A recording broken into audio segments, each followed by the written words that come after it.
сәлеметсіңдер ме, бүлдіршіндер? Сәлеметсіңдер ме? Саламатсыз ба? Балапандар, біз сендерге бүгін ертегі айтуға келдік. Ертегі тыңдауға дайынсыңдар ма, бүлдіршіндер? Жарайсыңдар балалар.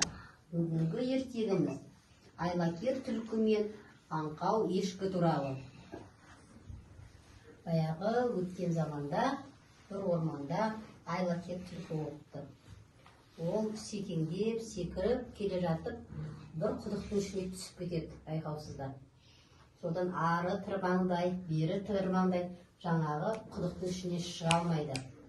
Енді не істесем деп ойланып отқанда, алыстан шөлдеп келе жатқан ешкі келеді.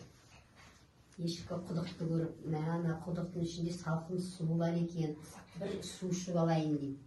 Үңіліп құдыққа қараса, ішінде түлкі отырады.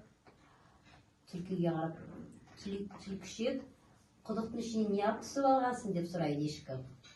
Сонда түлкі айлаға салып, мына құдықтың іші өте салқын, ыстықтап келе жатыр едім, салқындап алайын, суға бір тойып алайын деп, құдықтың ішінде түсіп отырмын дейді.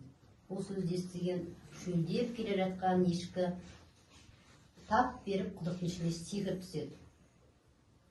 Содан секіріп түскеннен түлкі ешкінің үстіне секіріп, мүйізіне мініп, құдықтан арпалып шығып кетеді.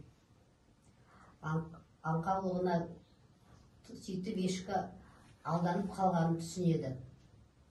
Балалар, бұл ертегіде сендер адамға ақылмен шешу керек екенін, ойланып барып істеу керек екенін түсінесіңдер ме, балалар?